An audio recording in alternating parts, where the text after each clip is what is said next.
लक्ष्मण हाके आणि त्यांचे सहकारी नवनाथ वाघमारे यांच्या उपोषणाचा आजचा 4था दिवस आहे.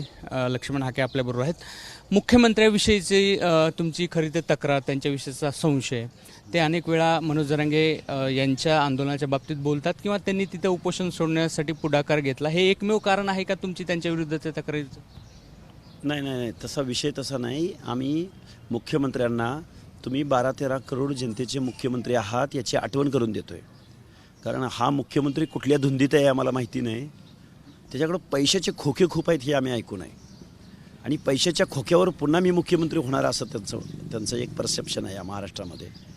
त्यांना इथं शोषित, वंचित, दलित, पीडित, ओबीसी पण राहतो, त्यांच्या पण काही मागण्या आहेत याची जाणीवच नाही या मुख्यमंत्र्याला. आणि पाहुण्याच्या आंदोलनाकडे फक्त जायचं.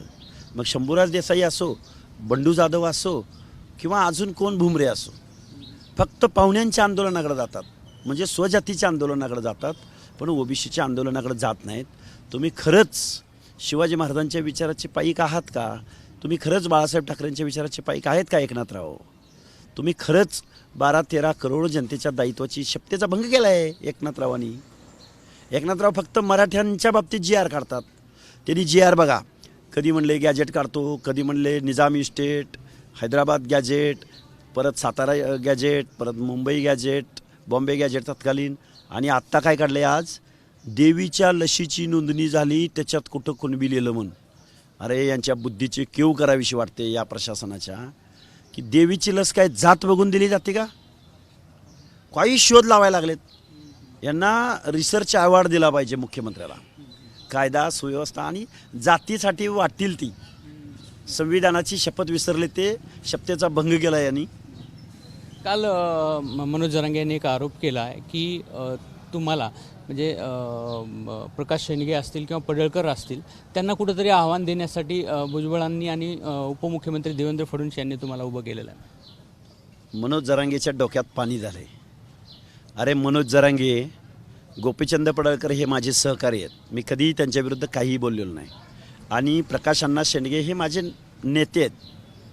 त्यामुळं आमच्यात भांडणं लावून तू काहीतरी पोळी शेकायच्या भानगडीत पडू नको.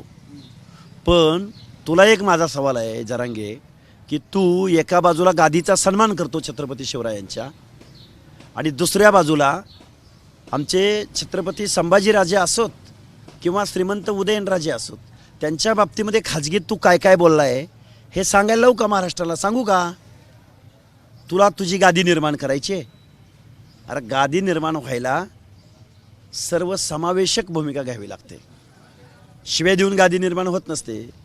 इतर जातीच्या लोकांना अर्वाच्य भाषेत शिव्या देणं, इतर जातीच्या लोकांना बघतून परत जन्म घेतल्याची, तुला काय म्हणला काल काहीतरी म्हणला तो, की तुला उगत जन्माला आलो अशी आठवण करून देतो. म्हणजे तू मला मारणार आहेस, गुंड पाठवणार आहेस, आणि आम्ही बांगड्या भरलेत. त्यामुळे जरांगे असली छल्लेगिरी करू नको तू. सामान्य धनगरांची वेगळी भूमिका आहे आणि तुमची वेगळी आहे, हे दाखवण्याचा प्रयत्न अनेक वेळा मनोज जरांगे करतात. काय आहे सामान्य धनगरांची भूमिका? सामान्य धनगर असं म्हणतोय का की ST मिळायला पाहिजे आणि आम्हाला OBC नको, असं म्हणणं आहे का धनगरांचं? धनगराची पोरं आता कुठंतरी शिक्षणात, नोकऱ्यामध्ये जात आहेत, आणि त्या OBCमध्ये 3.5% आरक्षणाचा क्वांटम धनगरांचा आहे. मग त्याचं संरक्षण करणं सुद्धा मोठा भाऊ. STची मागणी आहे. STची मागणी अरे देणार आहे का? दिली का? 4 पिढ्या खपल्यात. जरांगे तू आम्हाला सल्ला द्यायच्या भानगडीत पडू नको. जरांगे, आम्ही 3.5% आरक्षण घेत आहोत. आमचं कर्तव्य आहे की OBCचं आरक्षण वाचवणं. त्यामुळे जरांगे जरा डोक्यात जरा काहीतरी घे. परिणाम आहे. हा खरं मनोरुग्ण माणूस आहे, त्याला काही माहीत नाही. धनगर आमचं भांडण नाही, धनगर आमचं भांडण नाही, धनगर OBCत येत नाही. तुला सांगितलं कोणी? उठसूट धनगराचं आमचं भांडण नाही, धनगराचं आमचं भांडण नाही. कशाला गेला होता परभणीत महादेवदान करायला, पराभूत करायला? भांडण नाही, कळत नाही धनगरांना? येडे आहेत का धनगर आता? त्यामुळे जरांगेने असलं काहीतरी भांडणं लावायचं काम करू नये.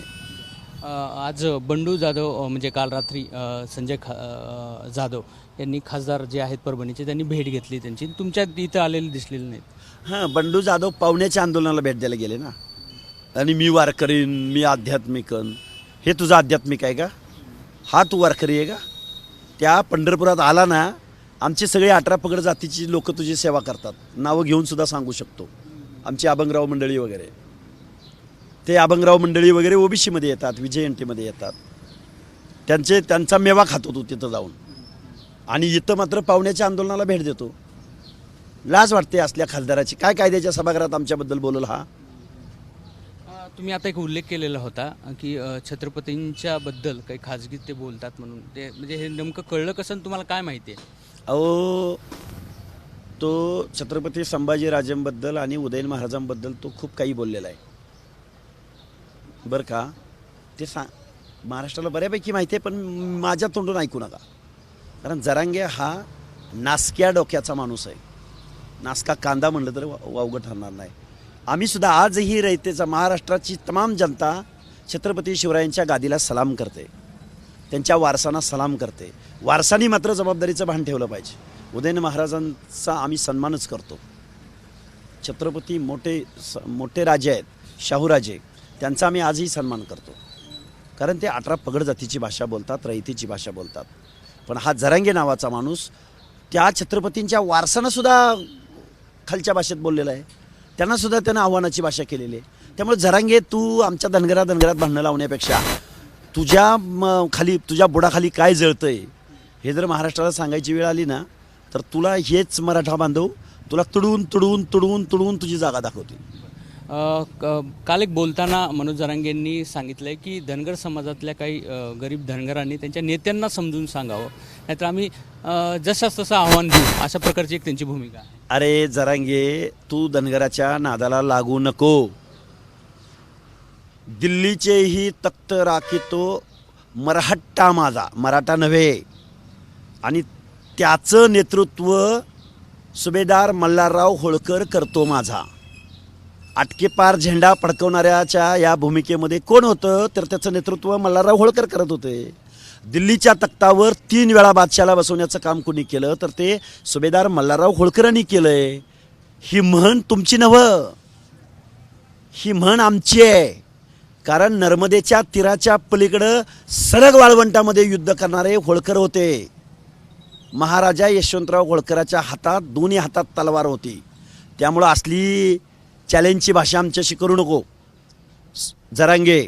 आम्हाला पण इतिहास आहे, आणि आमच्या इतिहासाच्या नादी तू लागू नको. सरकारकडून काही बोलणी झाली का? काही दखल घेतंय सरकार तुमची? अहो, सरकारला पाहुण्यांचं आंदोलन दिसतंय, स्वतःच्या जातीचं आंदोलन दिसतंय. आमचं थोडं शोषितांचं, वंचितांचं, ओबीसींचं आंदोलन त्यांना दिसणार. आम्ही अपेक्षा पण ठेवलेली नाही. पण आमची एकच मागणी आहे की हे गॅजेट फिजेट देवी फिवी हे असलं काय आम्ही चालू देणार नाही. त्याला विरोधच असेल. 100% विरोध. जीव गेला तरी बेहत्तर. ओबीसीचं आरक्षण वाचवण्यासाठीच आमचा जन्म झाला आहे. आता वैयक्तिक बोलणं चुकीचं आहे. आम्ही प्रवर्गाची भाषा बोलतोय, आम्ही 18 पगड जातींची भाषा बोलतोय, बलुत्या आलुत्यांची भाषा बोलतोय, भटक्या विमुक्त जाती जमातींची भाषा बोलतोय. आणि या बांधवांना सुद्धा माझी कळकळीची विनंती आहे, भीक मागून भिक्षा मिळते.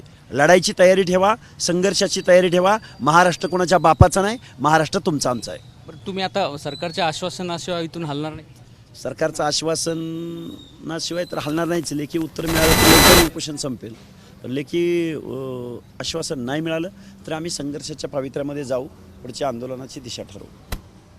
एकूणच लक्ष्मण हाके आणि त्यांचे सहकारी नवनाथ वाघमारे हे सरकारकडून लेखी आश्वासन मागत आहेत, आणि अर्थात ते न मिळाल्यास संघर्षाचीच देखील त्यांची भूमिका आहे, आणि अर्थात ती पुढची दिशा देखील त्यांची ठरणार आहे. कॅमेरामन आयुबसह रवी मुंडे, एबीपी माझा, वडीगोद्री. एबीपी माझा, उघडा डोळे बघा नीट.